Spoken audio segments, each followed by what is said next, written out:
Antes de empezar, quería recordaros de nuevo que Infoblogger participa en el concurso 20 blogs del diario 20 minutos, así que en la descripción os dejaré las instrucciones para votar. El plazo acaba el 11 de abril. Así que vamos a empezar ya con esta segunda parte. El partido de la corrupción. Así es como definen algunos al Partido Popular. Sin duda, el Partido Popular tiene en su seno una retahíla interminables de casos de corrupción. Cada día nos levantamos con nuevas tramas de los populares en las portadas de los periódicos y en los principales informativos. Pero hay algo que siempre suele pasar desapercibido y la razón es que la mayor parte de los medios están controlados por la izquierda, y es la corrupción de la izquierda, concretamente la del Partido Socialista Obrero Español. El PSOE, sin lugar a dudas, es el partido que más casos de corrupción acumula en toda la historia de nuestro país, y de lejos y con diferencia el que más dinero ha robado a toda la ciudadanía. Pero la percepción generalizada, gracias a intereses creados por el partido de Pedro Sánchez, ha hecho que los socialistas se vean ante la opinión pública como una formación cristalina, o en el peor de los casos como menos corrupto que el PP. Nada más lejos de la realidad. Mi intención con este vídeo no es blanquear la corrupción de uno y ensalzarla de otro, es poner en su sitio a cada uno en la escala que le corresponde en el nivel de corrupción de este país. Así que, como prometí, en esta segunda parte dedicada al PSOE repasaremos los casos de corrupción más escandalosos de la historia del partido que los inhabilitarían para abrir la boca ante cualquier caso de corrupción de otro partido. Pero aún así lo hacen sin ninguna vergüenza. Algunos casos son tan aberrantes que resulta increíble que después pudieran volver a gobernar, pero lo hicieron, porque algunos medios se encargaron de blanquearlo y silenciarlo. Así que aquí empieza la oscura historia del PSOE, parte 2.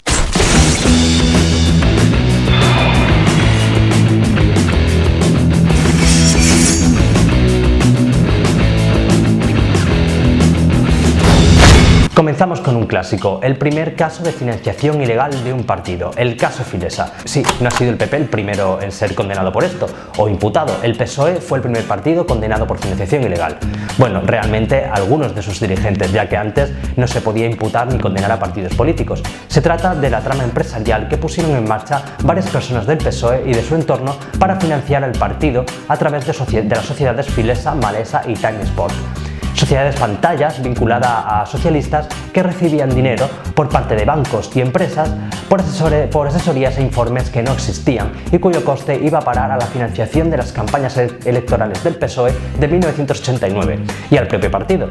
Llegaron a declarar como testigos el entonces presidente Felipe González y Alfonso Guerra. El Supremo sentenció que el Partido Socialista Obrero Español se financió irregularmente y fueron condenados 8 de los 11 acusados en la causa, entre ellos un senador y exdiputado del PSOE. El Supremo condenó a 3 años de prisión al senador José María Salas y a 11 años de cárcel al exdiputado Carlos Navarro. Caso AVE. El caso AVE fue otra corruptela de la etapa filipista y a la vez relacionado con Filesa. Esta vez por el cobro de comisiones ilegales por la adjudicación de las obras del AVE Madrid-Sevilla. La empresa Siemens supuestamente pagó 6 millones de euros a 3 sociedades vinculadas al PSOE, Filesa entre ellas. Hubo 6 condenados, entre ellos la responsable de finanzas del PSOE, Aida Álvarez, y su marido. Este caso se cerró en 2008. ¿Alguien recuerda alguna noticia sobre esto? No. Gobernaba ZP y los socialistas se encargaron de que nada de esto se supiera ante la opinión pública. Los directivos de Siemens fueron absueltos debido a la prescripción de sus supuestos delitos. Caso Roldán. Luis Roldán fue un alto cargo del PSOE delegado del gobierno de Navarra, pero además estuvo al frente de la Guardia Civil durante 7 años.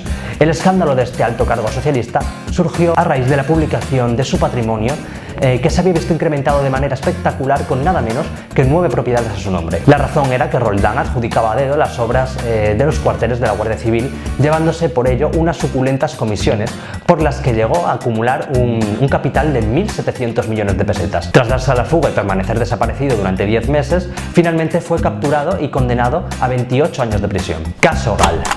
¿Quién no conoce este caso? El grupo parapolicial dependiente del Ministerio del Interior y financiado por altos cargos del Partido Socialista que practicó el terrorismo de Estado es ya célebre en la política española. El dinero público procedente de los fondos reservados fue usado además de para sobresueldos, para asesinar a 27 personas en la guerra sucia que el Estado mantuvo contra ETA. Pero el problema no fue haber asesinado a etarras, sino que la chapucera y clandestina organización parapolicial también secuestró a inocentes que nada tenían que ver con el terrorismo. El caso más sonado fue el de Segundo Marey, al que los GAL confundieron con un dirigente de la organización terrorista y tras capturarlo en su domicilio, rociarlo con gases lacrimógenos y golpearlo junto a su esposa, fue retenido durante 10 días en una cabaña de un pueblo de Cantabria. El ministro del Interior, José Barrio Nuevo, fue condenado a 10 años de cárcel. Felipe González, una vez más, se fue de rositas. ¿Alguien se imaginaba que se descubriera que en el Partido Popular hubiera dirigentes que asesinaban a gente con dinero público? Pues esto ocurrió en el PSOE. Y aún así volvieron a gobernar España, porque como dije en el anterior vídeo, la memoria a corto plazo de los españoles es legendaria. Caso Guerra. Todos recordamos al incombustible Alfonso Guerra, ese que pronunció aquella famosa frase de "los socialistas metemos la pata, pero nunca metemos la mano".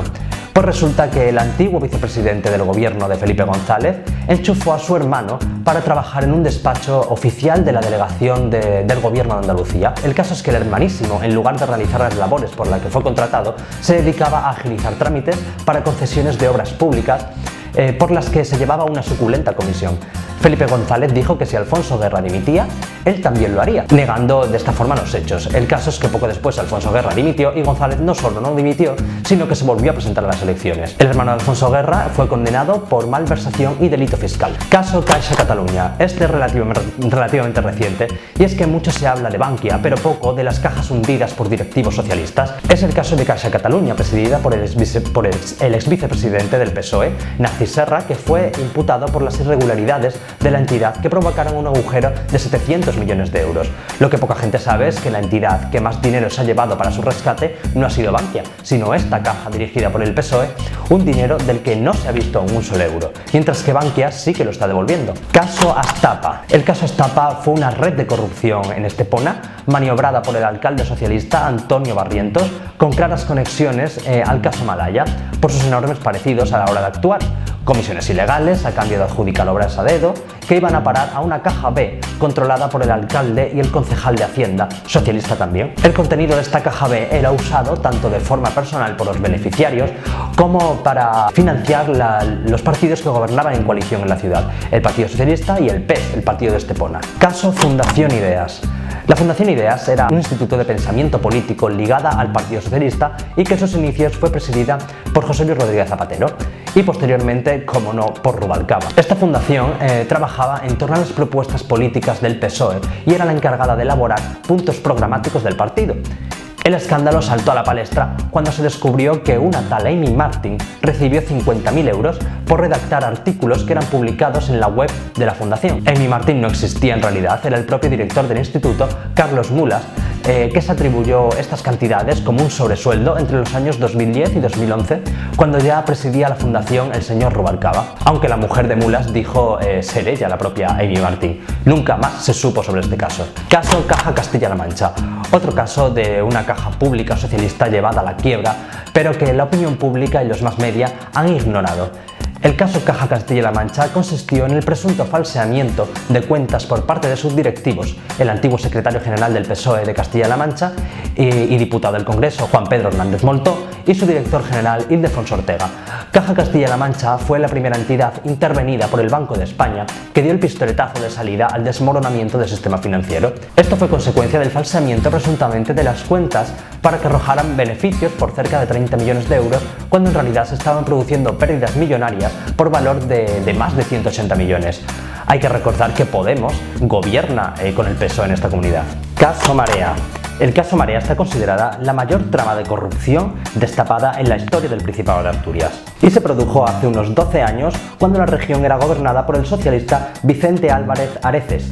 Consistió en la provisión de mobiliario, suministros y material a los centros educativos públicos de la región por parte de dos empresas, Igrafo y Almacenes Pumarín, cercanas al entorno socialista y sobre todo al exconsejero de Educación José Luis Iglesias Riopedre. Algunos de los gastos injustificados y falsificados en facturas fueron los 198.000 euros que se pagaron para amueblar el centro educativo Belén de la Montaña, a pesar de que ni siquiera existe, o el Instituto Adolfo Posada, un centro que no tiene ni 1000 metros cuadrados, pero para el que se gastaron más de 8 millones de euros en adquirir muebles entre 2006 y 2009. La mayoría de las facturas aportadas como prueba fueron emitidas por Igrafo y APSA a la Consejería de Educación del Principado entre 2009 y 2010. El exconsejero de Educación asturiano, José Luis Iglesias Riopedre, ha sido condenado recientemente a 6 años de cárcel y a una multa de 400.000 euros. Caso Interligare. Sin duda, uno de los mayores escándalos de la política de España, que ha sido sistemáticamente ninguneado por la sociedad y por algunos medios de comunicación. La razón no es del Partido Popular. Este caso afecta directamente al gobierno de José Luis Rodríguez Zapatero, concretamente a ese ente oscuro llamado Alfredo Pérez Rubalcaba y su Ministerio del Interior. La investigación en este caso se inició en 2011 por parte de una denuncia de la UDEF, donde se acusaba a tres altos cargos del Ministerio del Interior de falsear documentos oficiales de Hacienda y la Seguridad Social para ocultar las deudas de la compañía Interligare y así seguir contratando con el Ministerio y otros organismos públicos.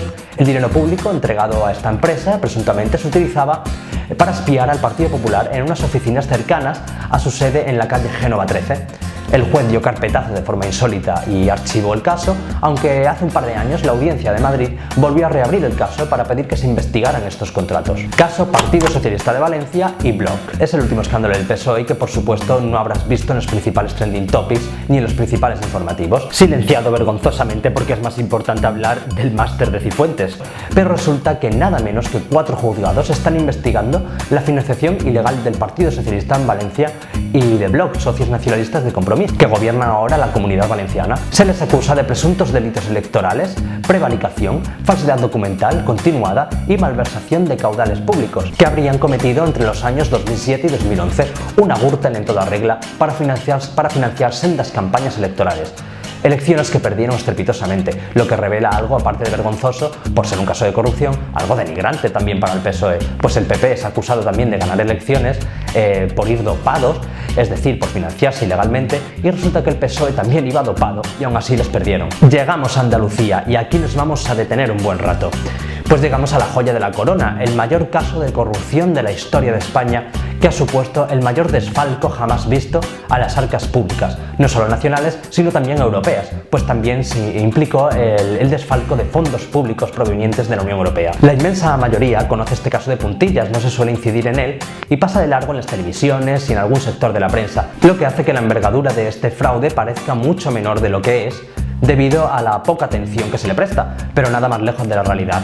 Todos conocemos al dedillo la corrupción que acucia al PP, la Gürtel, la Púnica, el caso Rato, pero solo conocemos de oídas la vergonzosa situación de Andalucía, que jamás ha pasado factura electoral al partido que gobierna allí y desde el inicio de la democracia, gracias a una red clientelar de proporciones épicas que hace que el régimen socialista se haya convertido en eso, un régimen en el que las subvenciones han servido durante muchos años para comprar el voto. El caso Mercasevilla fue el pistoletazo de salida que dio lugar al descubrimiento de casi 70 empresas que habían recibido estas subvenciones y que fueron usadas para meter a amigotes del Partido Socialista o sindicatos y a hacerlos pasar por prejubilados o directamente los incluyeron en los seres de empresas que no habían pisado nunca.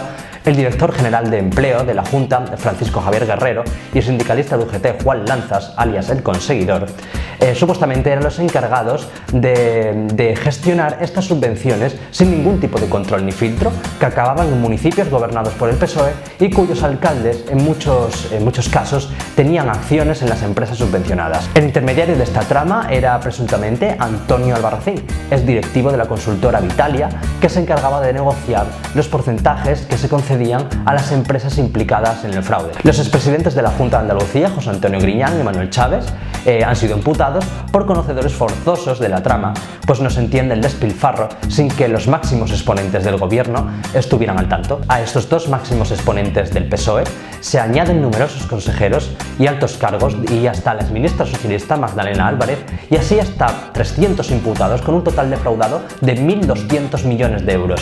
Casi nada. Por otro lado, ligado al caso anterior, tenemos la macrocausa del fraude de los cursos de formación, que saltó a la palestra hace unos años tras una denuncia de la Seguridad Social. Es conocida como la Operación Edu, la concesión por parte de la Junta de Andalucía de subvenciones para cursos de formación cuya realización estuvo plagada de irregularidades, como un número de alumnos inferior al que se afirmaba, la contratación de profesores a los que se pedía que devolvieran la mitad del sueldo, o directamente estos cursos ni siquiera llegaban a realizarse. Por este fraude también fueron imputados numerosos consejeros de la Junta, como Ángel Ojeda o Antonio Fernández, acusados de malversación de caudales públicos y prevaricación. El monto defraudado en este caso es incluso superior a la estafa de los ERE. La cantidad que se investiga asciende a nada menos que 2.000 millones de euros, en su mayoría fondos provenientes de la Unión Europea, entre los años 2007 y 2013. El caso de las facturas falsas, o Operación Cirene, es otra ramificación más del fraude de los ERE y los cursos de formación, y es que la Consejería de Empleo de la Junta otorgaba presuntamente al sindicato UGT entre 20 y 25 millones de euros al año para la realización de cursos y el alquiler de aulas para los mismos. Las facturas que debían presentar eran falsificadas y el dinero iba a los bolsillos de los sindicalistas involucrados. El dinero público de todos los desempleados y sus legítimos receptores era gastado sin ningún pudor en mariscadas, viajes de lujo, noches de hotel, etc. El resto del dinero iba a parar a financiar el sindicato, presuntamente. Esta práctica se estuvo dando durante alrededor de 12 años. Esto ha sido un pequeño resumen de todos los casos de corrupción que tiene el Partido Socialista. Evidentemente hay muchísimos más, muchas pequeñas corruptelas y muchos casos también bastante importantes, pero estos a grandes rasgos todo lo que el Partido Socialista ha hecho durante los 40 años de democracia que llevamos. Un partido que no está en condiciones de dar lecciones sobre nada, un partido que es la causa principal, toda la vorágine izquierdista, todo el tema catalán también es responsabilidad en parte del PSOE y también en parte del Partido Popular, sobre todo de Aznar. Aznar fue el que le dio alas a Pujol y Zapatero el que aprobó ese vergonzoso Estatuto de Autonomía, pero el caso es que el Partido Socialista no puede dar lecciones de nada sin revisar primero su historia, tanto la historia del partido como su historial de corrupción, ya que, como he dicho, es el partido en el que más dinero se ha robado, muchísimo más que en el Partido Popular, y algunos, como Pablo Iglesias, prefieren gobernar con los socialistas a pesar de haberlos acusado en millones de ocasiones de ser un partido podrido, al igual que el Partido Popular. Así que aquí finaliza de momento estos dos vídeos dedicados al Partido Socialista. Y como siempre, ya sabéis, si os ha gustado podéis suscribiros y si no, pues podéis dejar vuestro insulto aquí abajo.